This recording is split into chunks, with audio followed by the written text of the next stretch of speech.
আসসালামু আলাইকুম। আশা করছি যে যার অবস্থান থেকে সুস্থ ভালো আছেন। আলহামদুলিল্লাহ আমরাও বেশ ভালো আছি। আজ পহেলা বৈশাখ।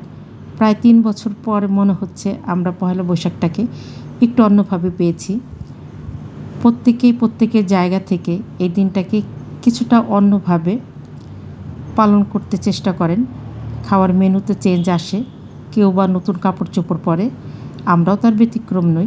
এটা কারি পাতার পাকোড়া, এটা চিংড়ি শুটকি ভর্তা, কালিজিরা বাটা, চাপিলা শুটকি ভর্তা, মসুরের ডাল ভর্তা, সরিষা ইলিশ, কচু শাক ভর্তা, আলু ভর্তা, চাপা শুটকি ভর্তা, খেসারির ডাল আম দিয়ে এবং বৈশাখ মানে রসগোল্লা। অনেকের মতোই আমার খাবার টেবিলে আজ এই ভর্তার আয়োজনগুলি ছিল। কাজেই আমি ভর্তার কোনো রেসিপি শেয়ার করব না, কোনো এক সময় আমি এই ভর্তার রেসিপিগুলো শেয়ার করব।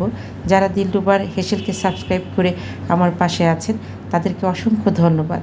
যারা এখনও সাবস্ক্রাইব করেননি প্লিজ সাবস্ক্রাইব করে পাশে থাকবেন। নতুন বছরের অনেক অনেক শুভকামনা জানিয়ে বিদায় নেব। নিজে ভালো থাকবেন, অন্যকে ভালো রাখবেন। আল্লাহ হাফেজ।